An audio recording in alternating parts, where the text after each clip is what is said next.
সম্মানিত সুধী, আসসালামু আলাইকুম রহমতুল্লাহ। জাহাজ পুরানো তারিখ 711 সন। মুসলিম সেনাপতি তারিক ইবনে জিয়াদ ভূমধ্য সাগর পাড়ি দিয়ে স্পেনের মাটি জিব্রাল্টারে পা রাখলেন। তার সাথে 700 সৈন্যের এক ক্ষুদ্র বাহিনী। এই ক্ষুদ্র বাহিনী দেখে স্পেন রাজ রডারিক হেসে আকুল। সাগর উর্মির ন্যায় বিপুল রডারিকের সৈন্যের মোকাবিলায় দাঁড়িয়ে মুসলিম সৈনিকদের মনেও অজ্ঞাতে নানা প্রশ্ন বীর জমিয়েছিল। কিন্তু সেনাপতি তারেক অচল অটল। বিজয় আসে সত্যনের শক্তিতে, সংখ্যাধিক্যে নয়। বদর, উহুদ, ইয়ারমুখ, কাদেসিয়া প্রভৃতি কত ক্ষেত্রে কতবার তা প্রমাণ হয়ে গেছে। অকুতোভয় তারিক ইবনে জিয়াদ জিব্রাল্টারে নেমে জাহাজে আগুন লাগিয়ে পুড়িয়ে দিলেন সব জাহাজ। তারপর সৈন্যদের দিকে চেয়ে বললেন, চেয়ে দেখো বন্ধুগণ, গভীর সমুদ্র আমাদের পেছনে গর্জন করছে, আর সামনে অন্যায় অবিচারের প্রতীক বিশাল রডারিক বাহিনী। আমরা যদি পালিয়ে যেতে চাই, সমুদ্র আমাদের গ্রাস করবে। আর যদি আমরা সামনে অগ্রসর হই, তাহলে ন্যায় ও বিশ্ব কল্যাণ প্রতিষ্ঠার স্বার্থে আমরা শহীদ হব, কিংবা বিজয় মাল্য লাভ করে আমরা গাজী হব। এই জীবন মরণ সংগ্রামে কে আমার অনুগামী হবে? মুসলিম বাহিনীর প্রতিটি সৈনিকই বজ্র নির্ঘোষে তাকবীর দিয়ে সেনাপতি তারিকের সাথে ঐক্যমত্য ঘোষণা করল। স্পেন রাজ রডারিকের প্রধান সেনাপতি থিওডোমিরের নেতৃত্বাধীন বিশাল এক বাহিনীর সাথে মুসলিম সৈন্যের প্রথম যুদ্ধ সংগঠিত হলো। সে এক অসম যুদ্ধ।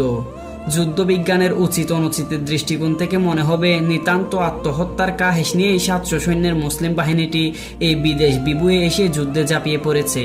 কিন্তু এই অসম যুদ্ধই এক ইতিহাস সৃষ্টি করল। জানবাজ মুসলিম বাহিনীর প্রচণ্ড পাল্টা আক্রমণে রডারিক বাহিনী শোচনীয়ভাবে পরাজিত হলো।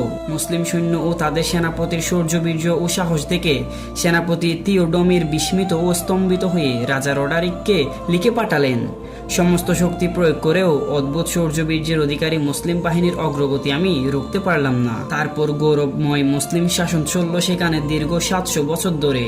কর্ডোবা, গ্রানাডা, মালাগাকে কেন্দ্র করে যে মুসলিম সভ্যতার বিকাশ ঘটল, তা সারা ইউরোপকে আলোকিত করে তুলল। অন্ধকার ইউরোপের বুকে সূর্য শিখার মতোই জ্বলছিল কর্ডোবা বিশ্ববিদ্যালয়ের জ্ঞান শিখা। সেখানে জ্ঞান আহরণের জন্য ইউরোপের সব দেশ থেকে ছুটে এসেছিল জ্ঞান পিপাসুরা। বিশ্ববিদ্যালয়ের মুসলিম মনীষীদের কাছ থেকে সেদিনের অন্ধকার ইউরোপ জ্ঞানের ABCD শিক্ষা করল। কর্ডোভার এই ছাত্ররাই ছিল ইউরোপীয় জাগরণের স্থপতি। সুতরাং আজকে যে ইউরোপ, তার ঘুম ভাঙিয়েছে মুসলমানরাই।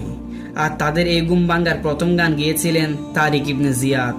তিনি গতিক শাসনের নির্মম নিষ্পোষণ থেকে শুধু স্পেনকে মুক্ত করেননি, বলা চলে শরণাতীত কালের অজ্ঞানতার অন্ধকার থেকেও তিনি জাগিয়েছেন ইউরোপকে। প্রিয় দর্শক, আজকের ভিডিও এখানে শেষ করছি। ইনশাআল্লাহ তাআলা দেখা হবে পরবর্তী কোন এক ভিডিওতে। ততক্ষণ পর্যন্ত ভালো থাকুন, সুস্থ থাকুন, MM ফাউন্ডেশনের সাথে থাকুন। ধন্যবাদ। আসসালামু আলাইকুম ওয়া রাহমাতুল্লাহ।